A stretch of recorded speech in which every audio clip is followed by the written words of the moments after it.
Are you worried about entering clearing? Well, don't stress, don't go anywhere, you've come to the right place, as I'm going to share with you my 7 tips on how you can ace clearing. Don't believe me? Stick around and watch the rest of the video. Just quickly, if you're looking for tips on how to pick your course in the first place or how to pick a new course, stick around, click subscribe, hit the bell icon, it'll be my next video. I'll drop an interactive card down on this video once it's up. And yeah, always here to help you. Without further ado, let's get into the first tip. My first tip is to understand how clearing works in order to get the most out of it. People who enter clearing are those that don't hold university offers. This could be because they didn't get their predicted grades, it could be because they rejected all the offers they were given, or it could be because they applied late. So it means you can enter clearing by choice basically, again if you reject your offers. People in clearing could then apply to take spaces at other universities where they have it on set courses.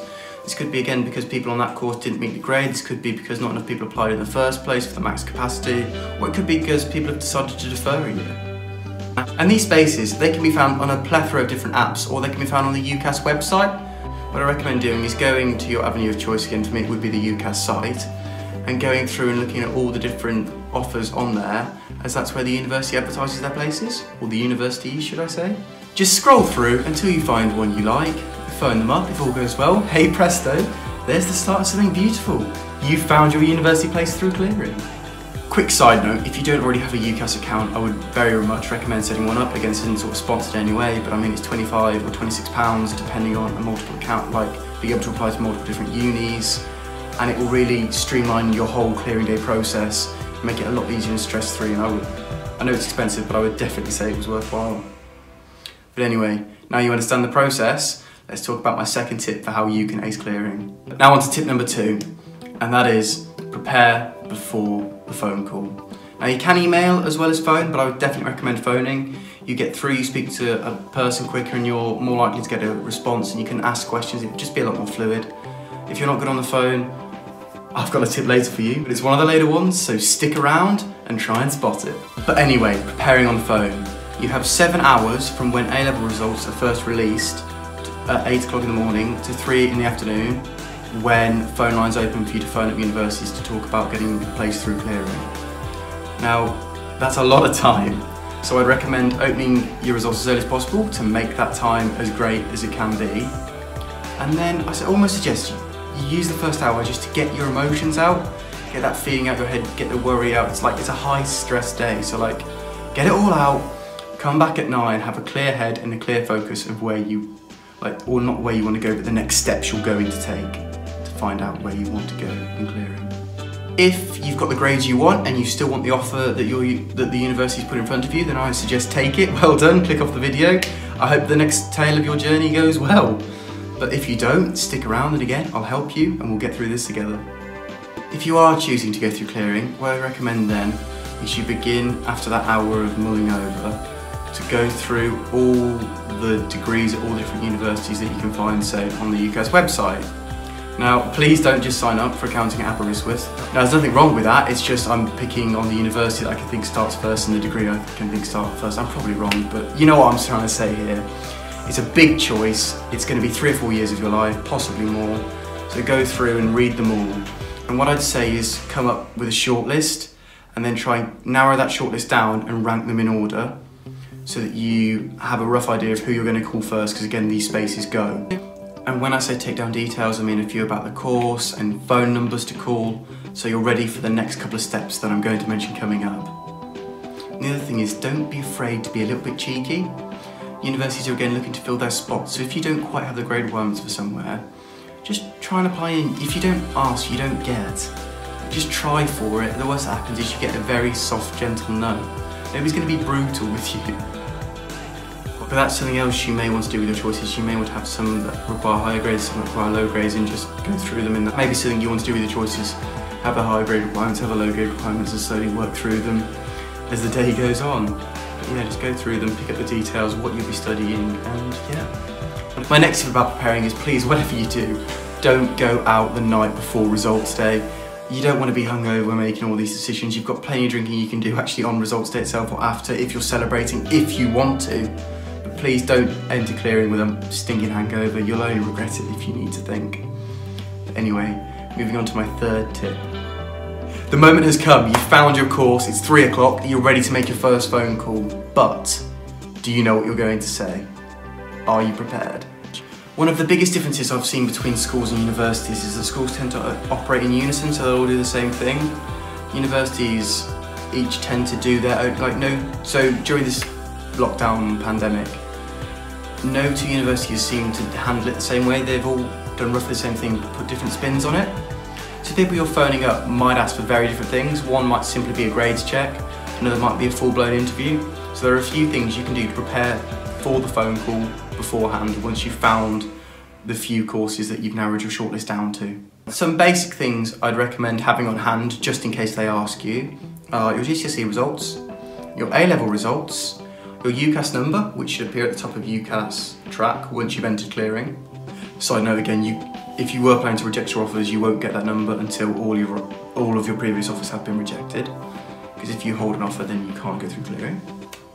And then have an answer prepared for why this course, why this university, and what you can bring to the university.